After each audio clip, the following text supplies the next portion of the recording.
رب المشرقين ورب المغربين فبأي آلاء ربكما تكذبان.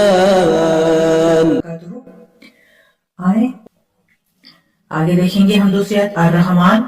یہاں بسم اللہ الرحمن میں بھی الرحمن آیا ہے, الرحیم آیا ہے. اب یہ آیت ہے الرحمن الرحیم سورۃ الفاتحہ کی. ٹھیک ہے, سورۃ الفاتحہ کی آیت ہے الرحمن الرحیم. ٹھیک ہے, یعنی اللہ رب العزت, اللہ جو رب ہے تمام جہانوں کا, جو رحمان ہے رحیم ہے.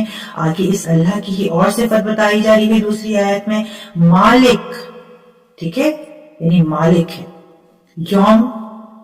یوم الدین, دین کے دن کا. اب دین سے یہاں قرآن میں مراد ہے قیامت کا دن, روز جزا کا دن. اس دن کا وہی مالک ہے, یعنی اللہ جو یوم جزا کا مالک ہے. اب یہاں ہمیں عربی زبان کے حوالے سے یہ سمجھتے چلنا ہے. دیکھیے, ہم جہاں بھی لفظ آئے گا اس کا معنی تعریف ہی ہوگا, کیونکہ زبان کے اعتبار سے معنی نہیں بدلتے ہیں. ایسا نہیں ہے کہ عربی زبان اگر ہم لٹریچر میں پڑھیں گے تو معنی کچھ اور ہوں گے, قرآن کی میں پڑھیں گے تو کچھ اور ہوں گے. حالانکہ جس طرح سے دین یعنی طریقہ, یہاں مراد, یہاں معنی مفسرین جو کہتے ہیں وہ کیا ہے, قیامت کا دن, روز جزا کا دن. تو جو ٹرمز ہے وہ عربی زبان میں آئی ہیں قرآن کے نازل ہونے کے بعد میں. تو وہاں قرآن میں ایک کے آنے سے, قرآن کے نازل ہونے سے عربی زبان کے الفاظ میں اضافہ ہوا ہے. تو اس کو ہم ایک دوسرے لیکچر میں سمجھیں گے. یہاں ہے مالک یوم الدین, یعنی جو قیامت کے دن کا مالک ہے. اب جب ہم تلاوت کر رہے ہیں یا ہم کبھی سورۃ الفاتحہ پڑھتے ہیں تو ہم کہتے کیا ہیں, دیکھیں, ایاک, ایاک یعنی کا آپ سے, تجھ سے, ایاک یعنی only from you, یعنی صرف آپ ہی سے. اب کا سنگولر ہے, اللہ ایک ہے, واحد ہے. کا سنگولر کے لیے آتا ہے, واحد کے لیے آتا ہے. اس لیے قرآن میں بعض جگہ آپ دیکھیں گے کہ لفظی اعتبار سے یعنی تجھ سے مدد مانگتے ہیں, اور کچھ لوگ اردو زبان کا لحاظ کرتے ہوئے اللہ آپ سے مدد مانگتے ہیں, اس طرح سے ترجمہ کرتے ہیں. دونوں صحیح ہیں. ایاک, ایاک یعنی تجھ ہی سے. نعبدو یعنی تیری ہی. ایاک نعبدو تیری ہی, نعبدو ہم عبادت کرتے ہیں. اب نعبدو ہم عبادت کرتے ہیں. اب اسی جگہ اگر الف ہوتا اعبدو میں عبادت کرتا ہوں, لیکن قرآن کی آیت میں ہمیں سکھایا جا رہا ہے ایاک نعبدو ہم عبادت کرتے ہیں, ایاک تیری ہی یعنی آپ ہی کی ہم عبادت کرتے ہیں.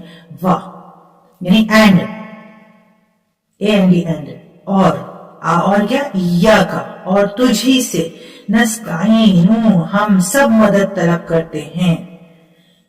ٹھیک ہے, جمع متکلم کا صیغہ ہے. اسے ہم جب کبھی گرامر میں, صرف میں ہم جب یہ گردان سیکھیں گے, کنجوگیشن سیکھیں گے, وہاں ہم اس کو مزید لفظی تحقیق کریں گے. لیکن یہاں ایاک نستعین ہم تجھ ہی سے مدد طلب کرتے ہیں.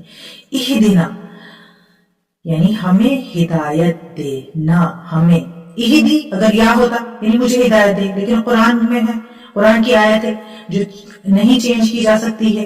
یہ اللہ کا کلام ہے جو کبھی چینج نہیں ہو سکتا.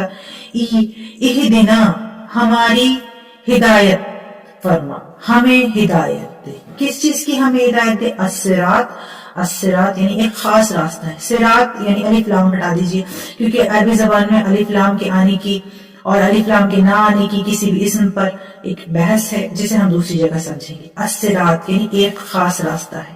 صراط مطلب راستہ. اب یہ صراط کا لفظ جہاں بھی آئے گا عربی زبان میں اس کا مطلب راستہ ہی ہوگا. الصراط المستقیم, مستقیم یعنی بالکل سیدھا, سیدھا اسٹریٹ, جس میں کوئی ٹیڑھ نہیں, کوئی ادھر سے ادھر جانے کی گنجائش نہیں. الصراط المستقیم, صراط مستقیم کے راستے کی ہمیں ہدایت فرما.